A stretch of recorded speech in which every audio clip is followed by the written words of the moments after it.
Hey there, welcome to Black Gumbo Southern Gardening. Today we're going to make kimchi. I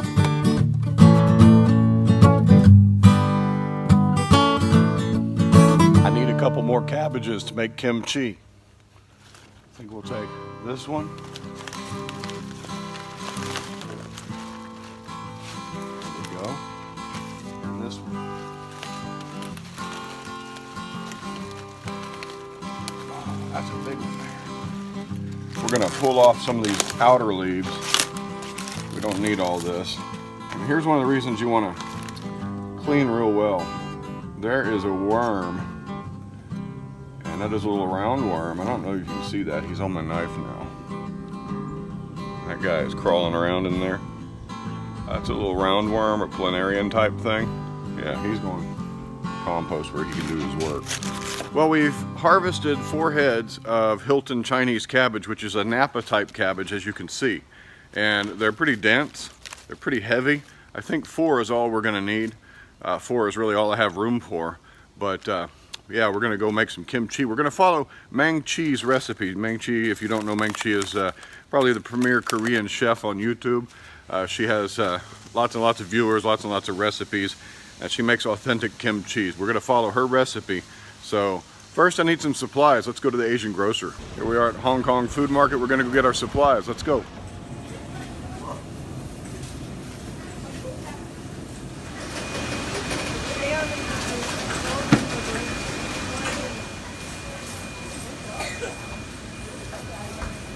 We're looking for Korean variety. If you don't, Maangchi says if you don't have the Korean variety, you can use a daikon, but we're gonna use this one.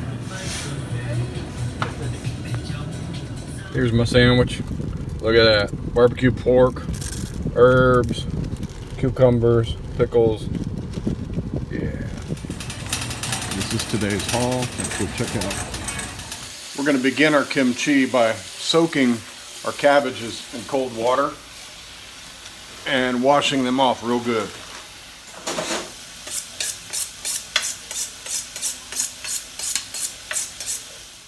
Now here's the way that Maangchi does it. She comes in and just does this with the cabbage and then splits it in half gently, like so. Ooh, look at that. That's nice. And then she'll put another cut there for later. We'll see how that cut serves us later. It also helps to clean. Look how dense that is. Wow, that's nice. This step gives you a good look at what's going on inside the cabbage, what kind of critters are there, and gives you an opportunity to clean. Now this is very wet and messy. So in Maangchi's recipe, she uses 6 pounds of Napa cabbage, and to do a fermentation with salt, you generally want to go by weight. Now she uses a half cup for 6 pounds of Napa cabbage. I have 10, almost 11 pounds of cabbage. I'm going to say 10 because I stripped off some leaves after that. So I wanted to do my conversion by weight so that I use the right amount of salt for fermentation. It's very important when you do fermentation. Your brine should always be between 1.5 and 3% salt by weight. And so I'm going to do a 2% brine, and so I'm assuming 2% brine is what she's using. It kind of works out that way. So I've done all my math, got all my conversion. I have 10.78 pounds of cabbage, or 4,900 grams, and so I'm going to be using almost a full cup, 0.833 cups of salt. So just weigh your cabbage and calculate 2% and by weight, and that's how much salt you want to sprinkle in the leaves. I'm going to go ahead and quarter the heads of cabbage. It's easier to raise those up and get in there and salt.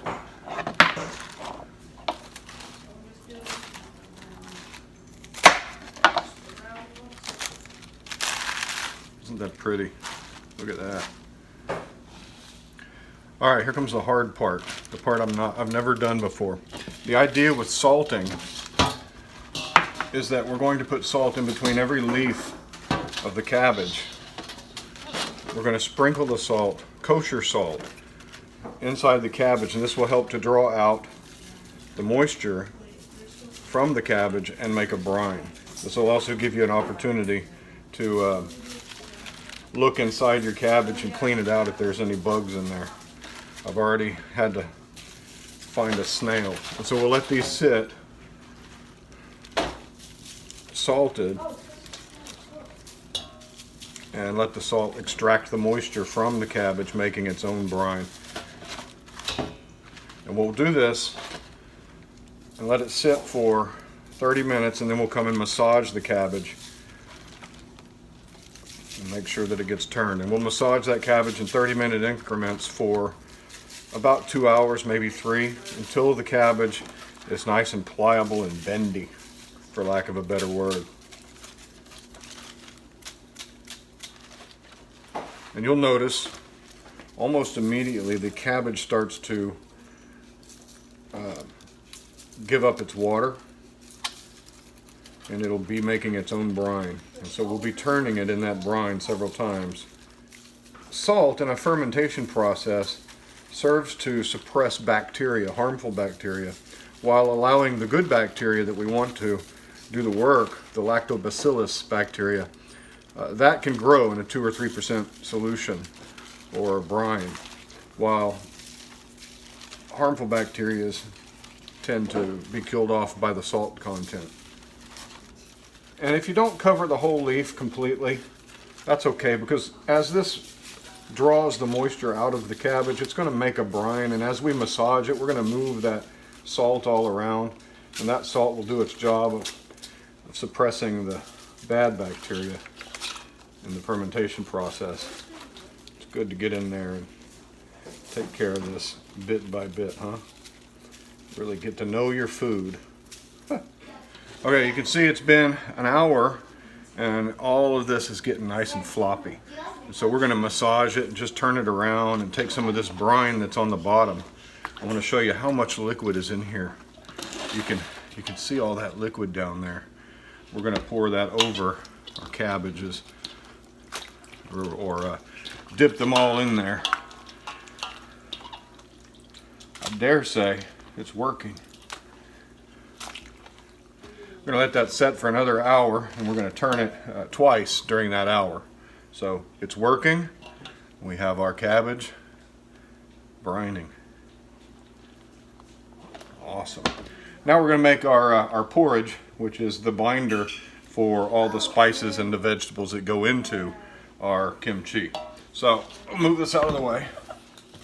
In fermentation, it's always important to keep your hands and your workspaces clean. So constantly wash your hands and don't let any junk accumulate on your tools and cutting board. Since I'm doubling Maangchi's recipe for the porridge and the spices, I'm probably going to have some left over because my cabbage is not quite double, but I'm going to double it because it's easier math. So 4 cups of water, and into that I'm going to put 4 tablespoons of rice flour and bring that to a boil. I'm using the same kind that Maangchi recommends, just because it was easy to order on Amazon. I'll bring this to a boil, then drop the heat to a simmer, and add 4 tablespoons of brown sugar. 3, 4. I'm going to let that just simmer here for about 10 minutes, and then we're going to let it cool to room temperature so we can actually handle it. This is a Korean radish, and so we're going to take and julienne this. I'm not good with knife skills, so I have this nifty little device we're going to try. But I'm going to test my new julienne machine. It might be a little bit too big, but I'm going for it. Now we need about 4 cups. I'm going to say that's probably about 2 cups right there. So I'll probably use 2/3 of this radish, and that will be our Korean radish. Now that's pretty good. For my carrots, I've got a bunch of oddballs from my garden, and I'm just going to trim the tops off. Oh, and I'm going to lose them down the floor if I'm not careful. Look at that. All right. that's about another cup. The recipe calls for 7 to 8 green onions and a Chinese chive or Chinese onion that if you don't have, you can substitute 3 green onions for those. So that's 10 green onions because I don't have that particular Korean style chive. So I think, what do we have here? About 10 in each batch. I'll clean these up and we'll just chop these onions up.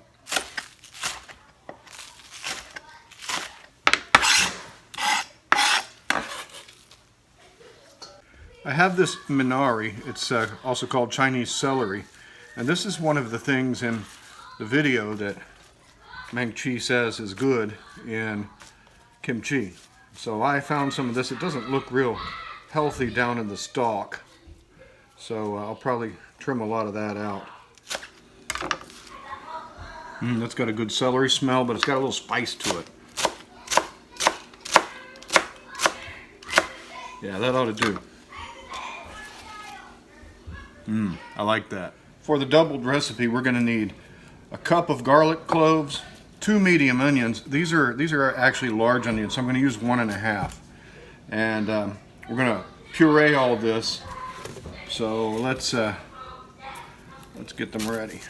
Surely you know the trick about getting garlic out of its skin. Just smash the devil out of it, and you've got garlic right there that you can mince up.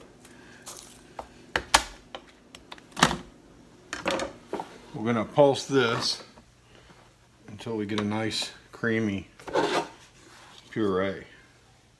Onions. Now, I don't have any ginger on hand.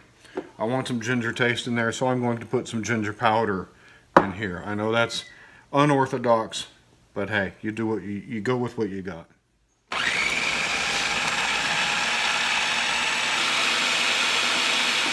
So I have this rather tacky big basin, but I'm going to go ahead and wash my cabbage in here and rinse it out real good. Mainly because I need this bowl, this big silver bowl. But look at all that brine. That's a good brine right there. But you can see how pliable this is now. Soft and pliable. That's how we want it. That's kind of what defines kimchi. So I'll rinse these a few times.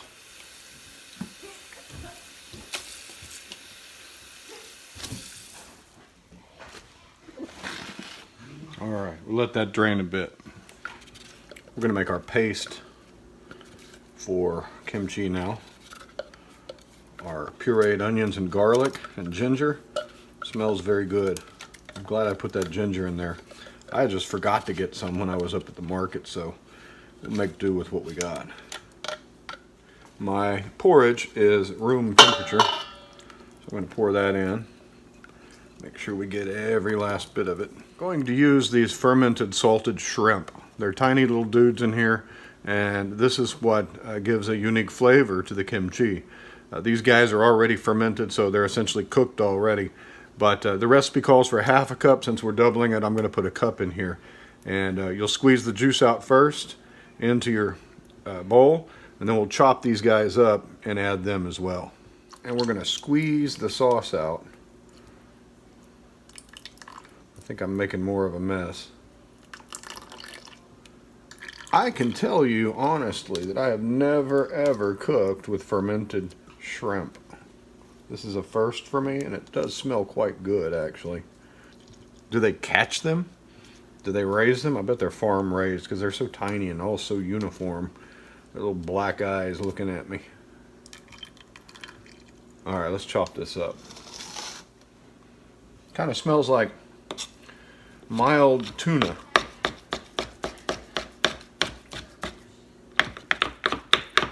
Alright, those guys are minced up.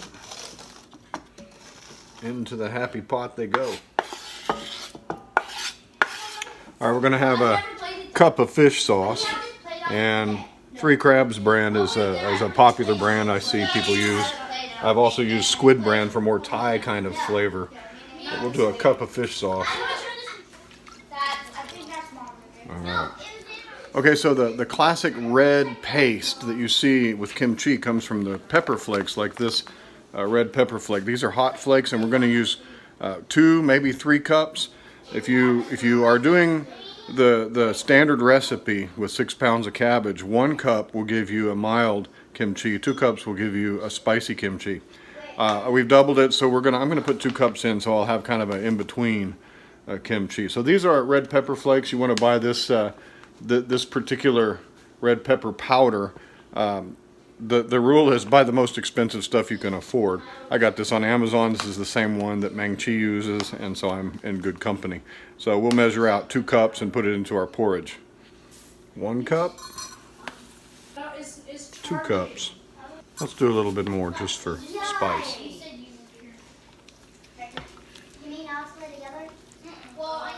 This red color, it's not quite as bright as I expected it to be. I expected it to be a little bit brighter. But yeah, that's good looking stuff right there.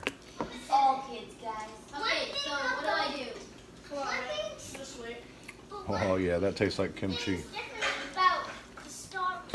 Here comes the combination.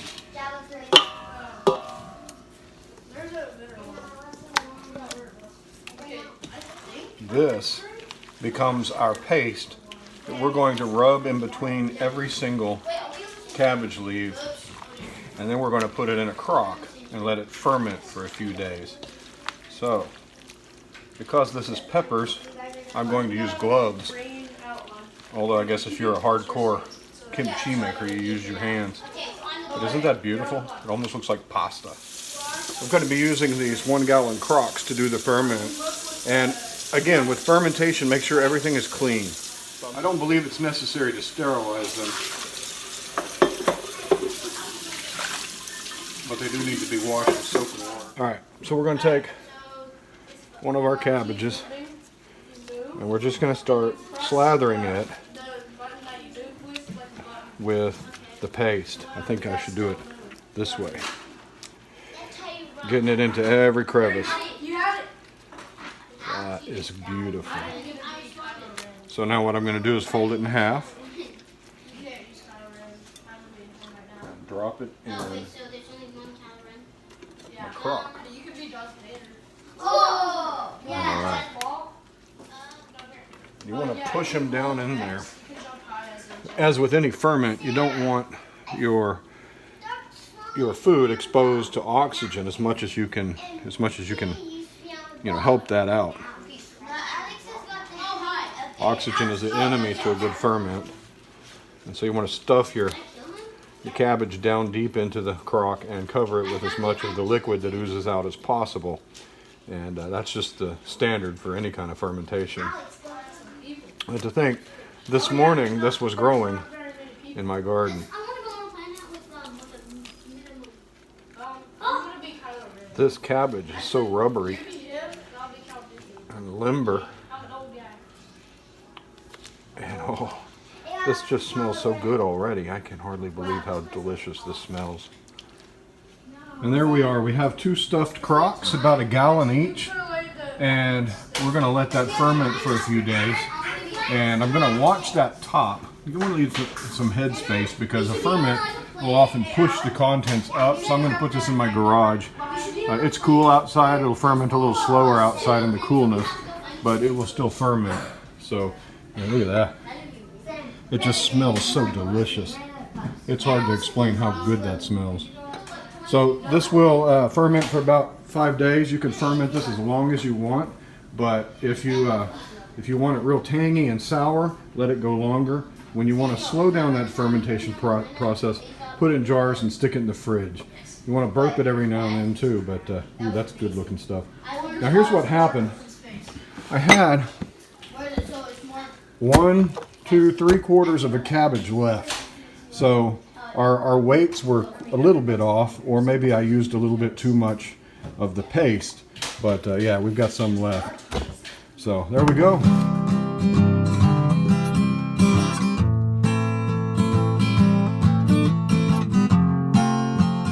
Alright, it's so good to eat from your garden. And it's so good to eat from your garden from a dish that you really just can't get unless you spend a lot of money.